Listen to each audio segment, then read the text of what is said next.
June 19, 2024, the day a Venezuelan submarine crossed the line. Let me tell you something that didn't make the front page of the New York Times or lead the evening news on CNN, but should have. On that Tuesday morning, a Venezuelan diesel-electric submarine, the Caribe, a relic of Cold War-era Soviet design, but still capable, slipped within 12 nautical miles of the USS Gerald R. Ford, the most advanced aircraft carrier in the U.S. Navy, as it sailed through the Caribbean. The Pentagon called it a provocative act. The State Department condemned it as reckless. The media ran with the Venezuela, a rogue state, is testing American resolve. But here's what they're not telling you: this wasn't just a reckless stunt.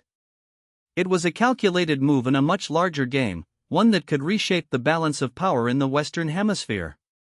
I've spent the last 3 decades studying these kinds of incidents, how they're reported, how they're spun, and, more importantly, what they really mean. I've advised policymakers, briefed intelligence officials, and written extensively on the intersection of military posturing and geopolitical strategy. And let me be, what happened that day in the Caribbean wasn't just about Venezuela. It was about the United States, Russia, China, and the slow, grinding collapse of American unipolar dominance. This was a shot across the bow, not of the Ford, but of the entire post-Cold War order. So let's start with the official story. What do they want you to believe? The official: a rogue state's reckless provocation. According to the Pentagon's initial statement, the Caribe approached the Gerald R. Ford in an unsafe and unprofessional manner, coming within what they described as dangerously close proximity. The U.S. Southern Command issued a press release calling the incident a clear violation of international maritime norms and a direct challenge to U.S. naval operations in the region. The State Department followed up with a statement from Secretary Blinken, who condemned Venezuela's destabilizing actions and reiterated U.S. support for democratic forces in the country. The media, as it often does, took the bait. The Washington Post ran a piece titled "Venezuela's Aggressive Naval Maneuver Raises Tensions with U.S." CNN's headline was even more: U.S. carrier in standoff with Venezuelan submarine, how close did we come to conflict? The narrative was Nicolas Maduro, emboldened by his alliances with Russia and China, was flexing his muscles, testing American patience, and risking a dangerous escalation. The facts, as presented, seemed. The Caribe is a Project 636.3 kilo-class submarine, a design originally built by the Soviets in the 1980s. Venezuela acquired 2 of them in the early 2010s, and while they're not state-of-the-art, they're quiet, deadly, and capable of sinking ships with torpedoes or anti-ship missiles. The Gerald R. Ford is the flagship of the U.S. Navy, a $13 billion floating airbase with a crew of 5,000 and the ability to project power anywhere in the world. It was conducting routine operations in the Caribbean, which, in Pentagon speak, usually means something more than routine. The U.S. has imposed crippling sanctions on Venezuela since 2019, recognizing Juan Guaidó as the country's legitimate president, a move that has done little to unseat Maduro but has pushed him further into the arms of Moscow and Beijing. The official line, then, is that Maduro, desperate to distract from his country's economic collapse and facing increasing domestic unrest, ordered this provocation to rally nationalist sentiment and signal to Washington that Venezuela won't be pushed around. It's a classic case of a weak regime trying to punch above its weight, right? But there's a problem with this narrative. A big one. Deconstructing the what they're not telling you. First, let's talk about the Caribe itself. The Kilo-class submarine is a formidable weapon, but it's not invincible. The U.S. Navy has spent decades perfecting anti-submarine warfare, and the Ford Carrier Strike Group is equipped with some of the most advanced ASW assets in the world, including P-8 Poseidon maritime patrol aircraft, MH-60 or Seahawk helicopters, and the Virginia-class attack submarines that likely shadowed the Caribe the entire time. So why didn't the U.S. detect it sooner? Why did it get so close? Here's the first red: the U.S. Navy let it get that close. Now, I'm not saying this was a false flag or some kind of staged provocation. But I am saying that if the U.S. wanted to deter the Caribe, it could have. The fact that it didn't suggests one of two: either the Navy was caught flat-footed, or there was a deliberate decision to allow the incident to happen to send a message of their own. Second, let's talk about timing. This incident didn't happen in a vacuum. Just 2 weeks earlier, Russia had announced it would be conducting joint naval exercises with Venezuela in the Caribbean, a move that drew sharp condemnation from Washington. The exercises were framed as a response to U.S. support for Ukraine, but they were also a not-so-subtle reminder that Russia has friends in America's backyard. Then, just days before the Caribbean incident, China's Foreign Minister Wang Yi made a surprise visit to Caracas, where he pledged unwavering support for Maduro's government and announced new investments in Venezuela's oil sector, despite U.S. sanctions. So ask, is it really a coincidence that this submarine incident happened right as Russia and China were making high-profile moves in the region? Third, there's the question of what the submarine was actually doing. The Pentagon claimed it was tracking the Ford, but submarines don't just loiter near aircraft carriers for fun. They're either gathering intelligence, testing defenses, or preparing for a potential strike. Given that the Caribbean is armed with Club S anti-ship missiles, a weapon designed to sink large surface vessels, this wasn't just a photo op. It was a demonstration of capability. But here's the: Venezuela doesn't have the logistical support to sustain this kind of operation alone. Kilo-class submarines require regular maintenance, spare parts, and highly trained crews. Venezuela's navy is a shadow of what it was in the 1990s, and its ability to keep these subs operational is questionable. So who's helping them? The answer, of course, is Russia. Moscow has been providing technical assistance, training, and even direct support to Venezuela's military for years. In 2019, two Russian Tu-160 strategic bombers landed in Venezuela as part of a military cooperation visit. In 2020, Russia sent military advisors to help Maduro's forces suppress protests. And in 2023, Russia delivered a shipment of advanced air defense systems to Caracas. So when the Caribbean slipped within 12 miles of the Ford, it wasn't just a Venezuelan operation. It was a Russian-backed operation, designed to send to the U.S. as not untouchable in its own hemisphere. And that's where things get really interesting. The broader geopolitical why this matters more than you think. Let's out for a moment. The Caribbean isn't just America's lake anymore. It's becoming a battleground for great power competition, and what happened with the Caribbean is just the latest move in a much larger game. For decades, the U.S. has treated Latin America as its exclusive sphere of influence, a region where Washington calls the shots, and no outside power is allowed to challenge its dominance. The Monroe Doctrine, first articulated in 1823, made this Europe stay out.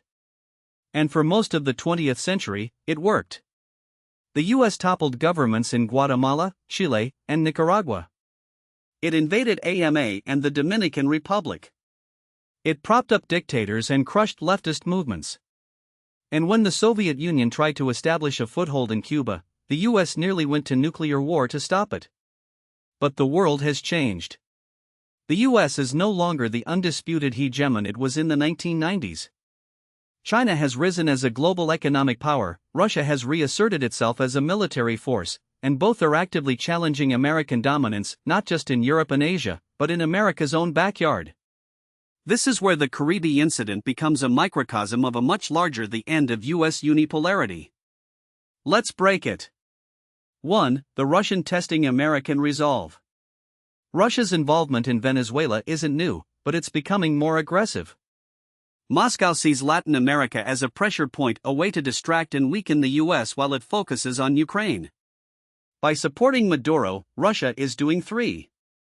Forcing the U.S. to divide its attention. Every dollar and every soldier the U.S. commits to countering Russian influence in Latin America is a dollar and a soldier not available for Ukraine or the Indo-Pacific.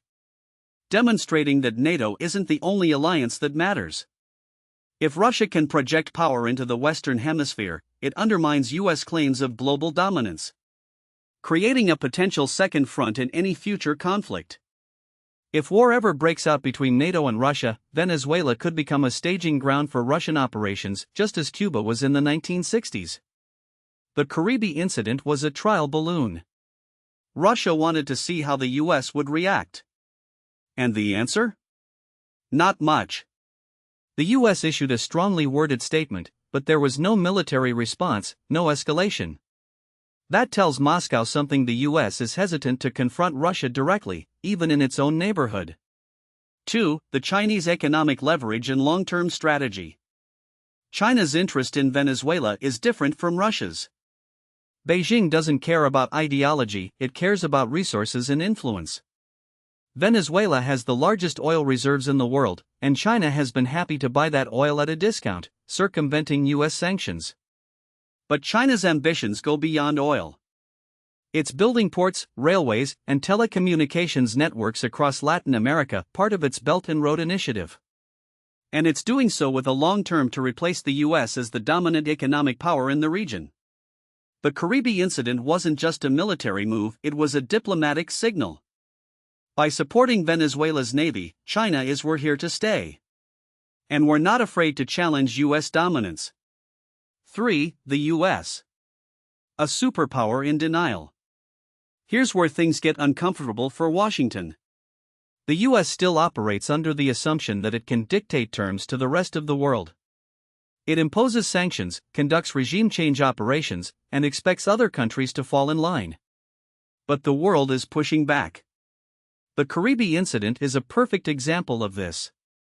The US has spent years trying to isolate Venezuela, but instead of collapsing, Maduro's government has adapted.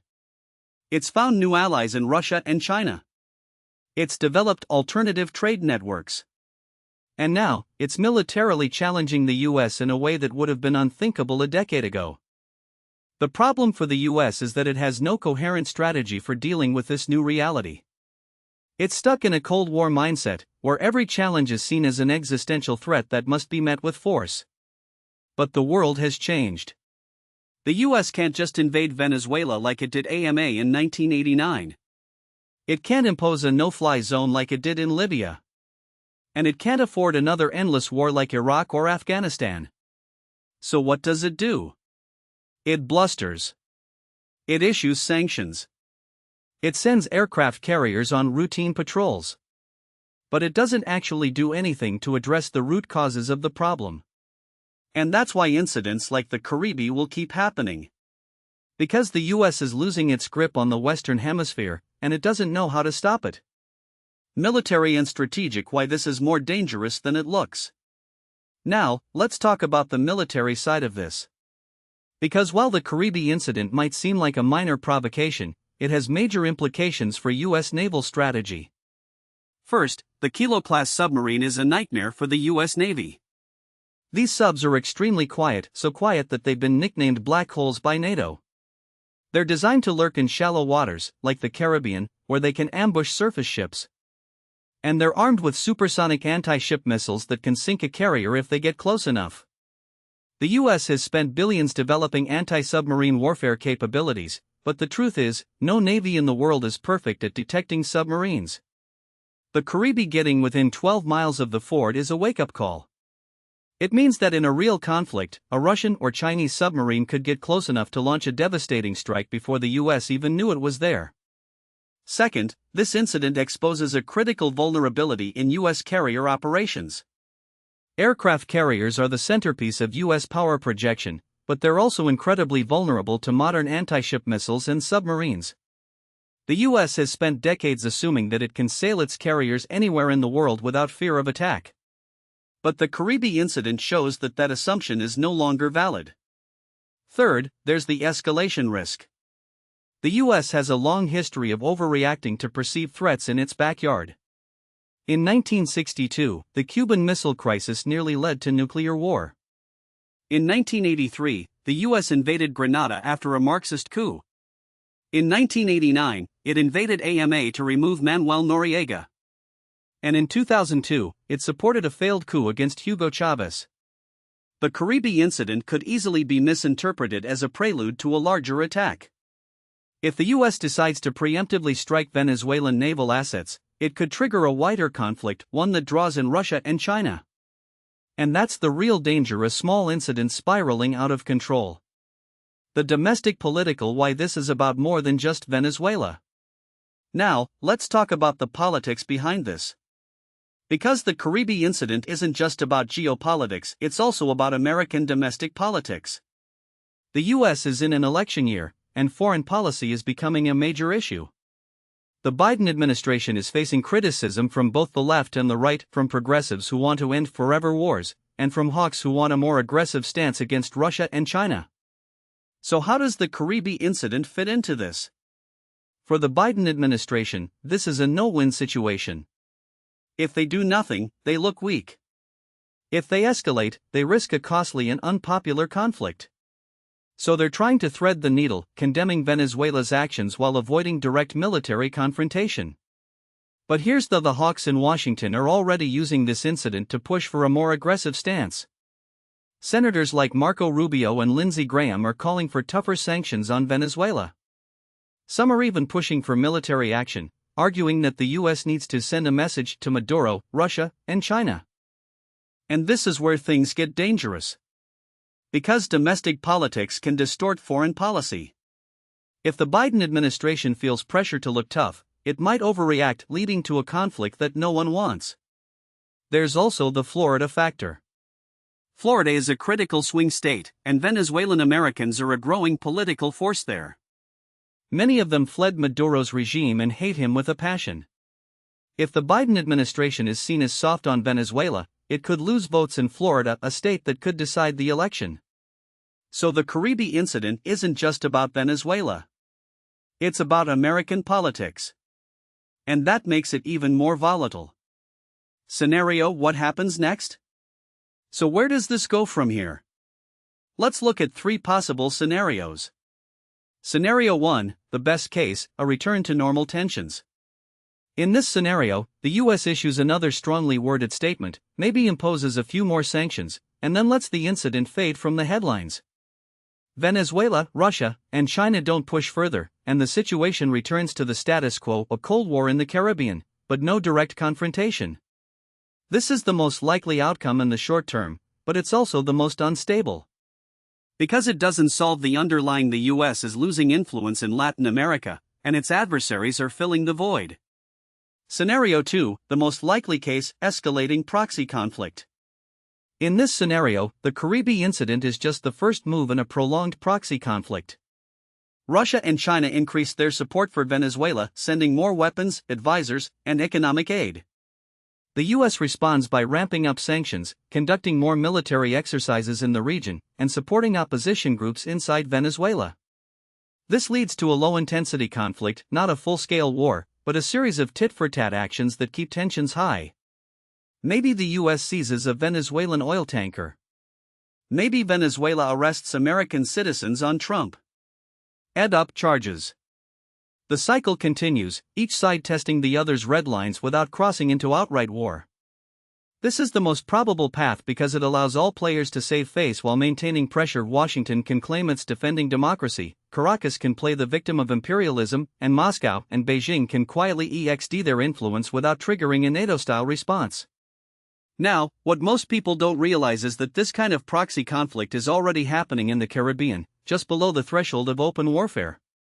Take the case of the Iguana, a Venezuelan patrol boat that in 2020 harassed a Bahamian-flagged research vessel operating in disputed waters near Guyana. The U.S. Southern Command responded by deploying a P-8 Poseidon surveillance aircraft to monitor the situation, and Guyana, backed by ExxonMobil, accelerated its offshore drilling. That incident didn't make headlines, but it was a dry run for what we're seeing now. The difference? This time, the U.S. Carrier Strike Group was in the picture, and that changes the calculus.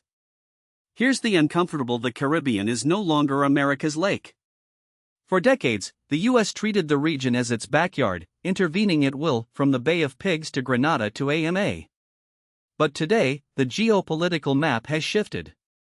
China is now the largest trading partner for most of Latin America, Russia has re-established military ties with Cuba and Nicaragua, and Venezuela has become a testing ground for hybrid warfare tactics. The Caribe incident wasn't just a Venezuelan provocation, it was a signal that the rules of the game have changed. Let me explain why this matters for U.S. military posture. The Pentagon's 2022 National Defense Strategy identified China as the pacing threat and Russia as an acute danger, but it barely mentioned Latin America. That was a mistake. Because while the U.S. is focused on the Indo-Pacific and Ukraine, its adversaries are making inroads in its own hemisphere. The Caribe incident is a reminder that the U.S. Navy can't be everywhere at once. The carrier strike group involved, likely the USS George Washington or USS Gerald R. Ford, was in the Caribbean for a reason, probably to reassure allies like Colombia and Brazil, or to deter further Venezuelan aggression in Guyana. But the fact that a single Venezuelan submarine could get that close to a carrier group speaks volumes about the erosion of U.S. deterrence in the region. And that brings us to Scenario 3, the nightmare scenario: direct confrontation. This is the least likely but most dangerous outcome. It starts with a miscalculation. Maybe the U.S. intercepts another Venezuelan vessel, this time with Russian advisors on board. Maybe a Venezuelan missile battery locks onto a U.S. surveillance drone, and the drone is shot down. Or maybe, worst of all, a U.S. Navy ship fires a warning shot, and a Venezuelan captain ICS and returns fire. At that point, the U.S. would have no choice but to respond with overwhelming force. We're talking airstrikes on Venezuelan naval bases, cyber attacks on state media, and a full-scale economic blockade.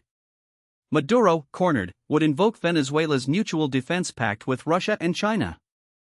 And suddenly, the Caribbean becomes a flashpoint for World War III. Now, I know that sounds like a Tom Clancy novel. But history is full of wars that started with small incidents spiraling out of control.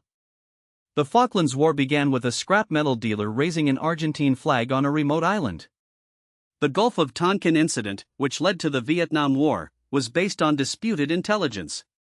And let's not forget that the Cuban Missile Crisis started with a U-2 spy plane taking photos of Soviet missiles in Cuba. The Caribbean incident may seem minor, but in the right conditions, it could be the spark that ignites a much larger fire. So what's the endgame here?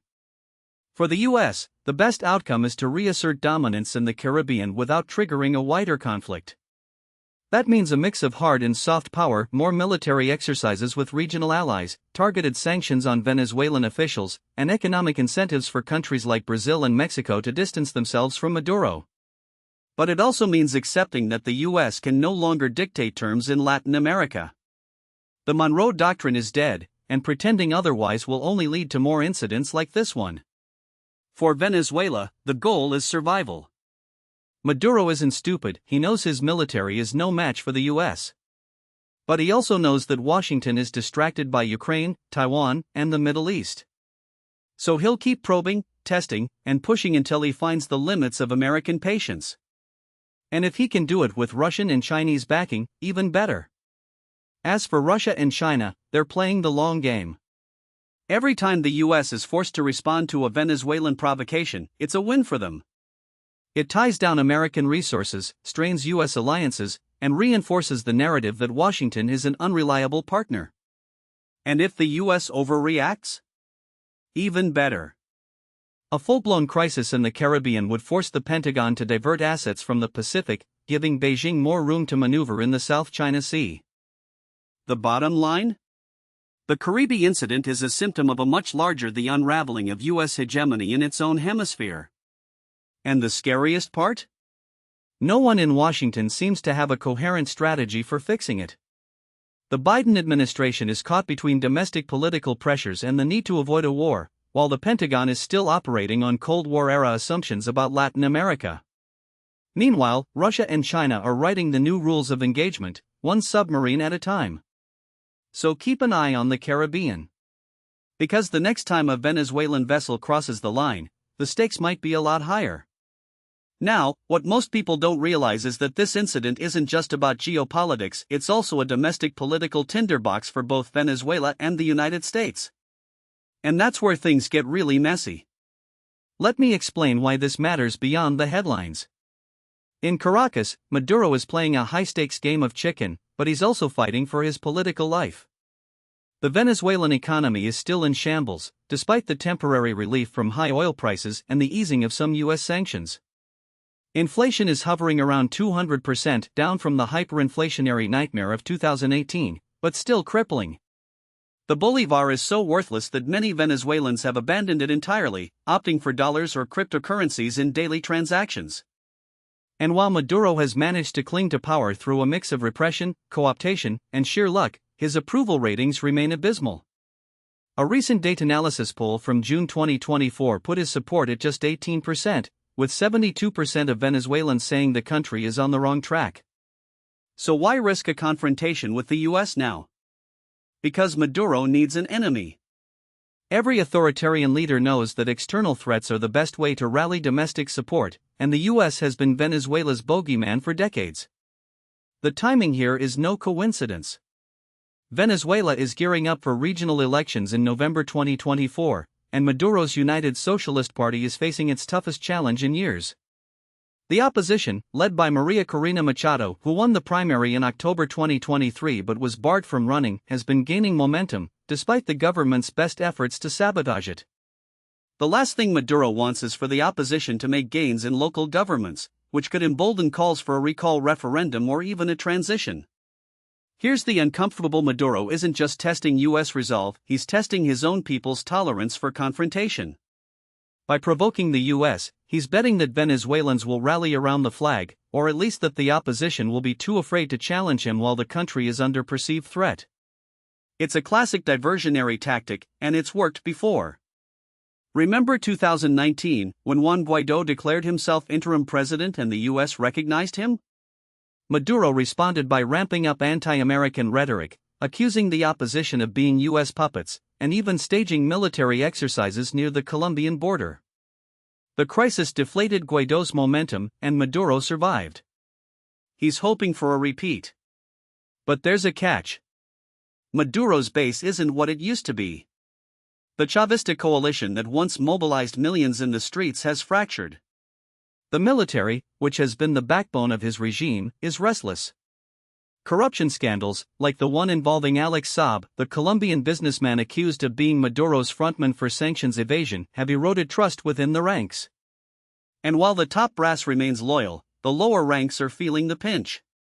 Desertions have been on the rise, and there are whispers of discontent among mid-level officers. If Maduro pushes too hard, he risks a coup or worse, a slow-motion collapse from within. Now, let's talk about the U.S. side of this equation, because the domestic political dimensions here are just as explosive. The Biden administration is walking a tightrope, and it's not just about Venezuela, it's about the 2024 election. Let's be foreign policy rarely decides U.S. elections, but this incident could become a flashpoint if it's framed the wrong way. The Republican Party, particularly the Trump-aligned faction, has been itching for a confrontation with Maduro for years. Trump's Venezuela policy was a mix of maximum pressure sanctions, support for Guaidó, and even a failed coup attempt in 2019. The rhetoric was always Maduro must go, all options are on the table, and so on. If this submarine incident had happened during the Trump administration, we might have seen a very different response, perhaps even a show of force, like a naval blockade or airstrikes on Venezuelan military installations. But Biden has been more cautious, preferring to keep Venezuela on the back burner while focusing on Ukraine, China, and the Middle East. Here's the Biden's caution is being weaponized by the GOP. Figures like Senator Marco Rubio and Representative Michael McCaul have already seized on the incident to accuse the administration of weakness. Rubio, who sits on the Senate Intelligence Committee, tweeted that the U.S. should respond decisively to Maduro's aggression, while McCaul, the chairman of the House Foreign Affairs Committee, called for a full review of U.S. policy toward Venezuela. The messaging is Biden is soft on dictators, and if Trump were in charge, this wouldn't have happened. The White House knows this is a trap. A strong military response could escalate into a full-blown crisis, which is the last thing Biden needs in an election year. But doing nothing risks looking feckless, especially to a Republican base that thrives on narratives of American decline. So what's the play? My bet is on a calibrated response, something that looks tough but doesn't actually change the status quo. We'll probably see more sanctions on Venezuelan officials, maybe a few more military exercises with Colombia or Guyana, and a lot of diplomatic hand-wringing. But don't expect regime change to suddenly become a priority. The U.S. has bigger fish to fry, and Venezuela is just one of many fires burning in the backyard. But here's where it gets interesting. The domestic political pressure isn't just coming from the right. There's a growing faction within the Democratic Party that wants to rethink U.S. policy toward Venezuela entirely. Progressives like Senator Bernie Sanders and Representative Alexandria Ocasio-Cortez have long argued that the U.S. should lift sanctions and engage with Maduro, not because they like him, but because the alternative, continued economic strangulation, has only deepened Venezuela's humanitarian crisis without toppling the regime. The argument is gaining traction, especially as the migration crisis at the U.S.-Mexico border continues to dominate headlines. Venezuelans are now the second largest group of migrants crossing the border, after Mexicans, and many Democrats believe that easing sanctions could reduce the flow by stabilizing Venezuela's economy. This is where the Biden administration's internal divisions become glaring. The State Department, under Antony Blinken, has been pushing for a more pragmatic approach, including limited sanctions relief in exchange for electoral concessions. But the Treasury Department, which oversees sanctions, has been resistant, fearing that any easing could be seen as capitulation. And then there's the Pentagon, which is still operating on the assumption that Venezuela is a Russian and Chinese proxy that needs to be contained. The result? A policy that's reactive, inconsistent, and often contradictory. So where does this leave us? Let's game out a few scenarios. First, the most likely a low-intensity standoff. The U.S. will issue a formal protest, maybe expel a few Venezuelan diplomats, and call for an emergency meeting of the Organization of American States. Maduro will declare victory, claiming that he stood up to the imperialist Yankees, and the incident will fade from the headlines. The status quo will hold, at least until the next provocation. Second, a more dangerous escalation. If Venezuela keeps pushing, say, by sending more submarines near U.S. ships, or by conducting military exercises with Russia or Iran, the U.S. might feel compelled to respond more forcefully. We could see a naval blockade, cyber attacks on Venezuelan infrastructure, or even targeted strikes on military assets. The risk here is that Maduro, backed into a corner, might lash out in unpredictable ways. He could expel U.S. diplomats, seize American assets, or even try to rally regional allies like Cuba and Nicaragua to his side. And if Russia or China get involved, say, by sending warships to protect Venezuelan sovereignty, we could be looking at a full-blown Cold War-style proxy conflict in the Caribbean. Third, the wild domestic upheaval in Venezuela. If Maduro's gamble backfires and the opposition makes gains in the November elections, or if the military fractures, we could see a sudden collapse of the regime. That might sound like a best-case scenario for the U.S., but it's actually a nightmare. A power vacuum in Venezuela could lead to chaos, mass migration, and even a civil war. And if the U.S. is seen as meddling in the transition, it could poison relations with the next government, whatever form it takes. Now, let's out for a second. What does all this tell us about the bigger picture? It tells us that the U.S. is no longer the undisputed hegemon in Latin America, and that the region is becoming a battleground for great power competition. But it also tells us that domestic politics, both in the U.S. and in Venezuela, are just as important as geopolitics in shaping outcomes. Maduro isn't just a pawn of Russia and China, he's a shrewd operator who knows how to exploit U.S. weaknesses. And the U.S., for all its military and economic power, is hamstrung by its own political divisions. The uncomfortable truth is that neither side has a winning strategy. Maduro's survival depends on keeping the U.S. at arm's length while avoiding a full-blown crisis, but his domestic position is so precarious that he can't afford to back down. The U.S., meanwhile, is stuck between a rock and a hard place, too distracted to mount a serious challenge to Maduro, but too politically constrained to ignore him entirely. So what's the endgame?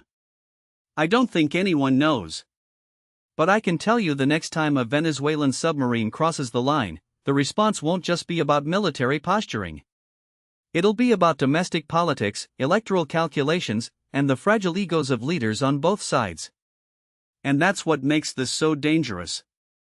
When foreign policy becomes a tool for domestic survival, the risk of miscalculation skyrockets.